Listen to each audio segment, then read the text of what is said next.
नमस्कार शेतकरी मित्रांनो, 100+ उत्पादन व्हिडिओ नंबर 6 यामध्ये पाणी कोणतं योग्य आणि पाणी देण्याच्या पद्धती कशा असाव्यात। शेतकरी मित्रांनो, प्रत्येक ठिकाणी पाण्याचे स्रोत वेगवेगळे आहेत। जसं की माझ्या इकडच्या भागामध्ये नदीचं पाणी आहे, बऱ्याच ठिकाणी विहिरीचं पाणी असतं, बऱ्याच ठिकाणी बोरवेलचं पाणी असतं। या पाण्यामध्ये फरक काय असतो तर शेतकरी मित्रांनो, पिकाला सहजरित्या उपलब्ध झालं पाहिजे, अन्नद्रव्यांची डेव्हलपमेंट चांगली झाली पाहिजे आणि पाणी योग्यरित्या उपलब्ध करता येऊन पिकाची निरोगी वाढ झाली पाहिजे। यासाठी पाण्याचा जो pH आणि त्याचा TDS जो असतो किंवा घनता जी असते ती सरासरी घनता ही 50 पासून 200 पर्यंत असावी आणि त्याचा pH 6.5 ते सरासरी 7.5 पर्यंत असावा।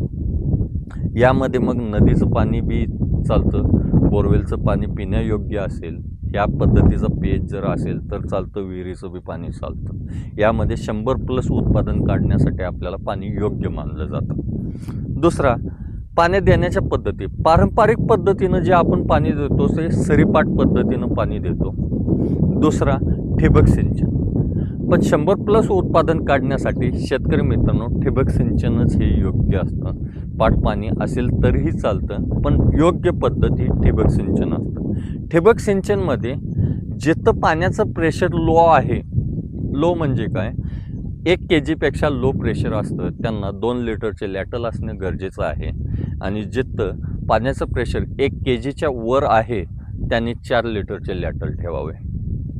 या पद्धतीमध्ये ठिबक सिंचन याचा फायदा असा होतो की 180 दिवसानंतर ज्यावेळी ऊसामध्ये आपल्याला जाता येत नाही, फर्टिलायझर ॲप्लिकेशन करत असताना आपल्याला फर्टिलायझर टाकता येत नाहीत, त्यासाठी ठिबक सिंचनमधनं आपण 180 दिवसापासून ते सरासरी बरं का शेतकरी मित्रांनो, आपला ऊस जाऊपर्यंत आपण त्याला फर्टिगेशन करू शकतो।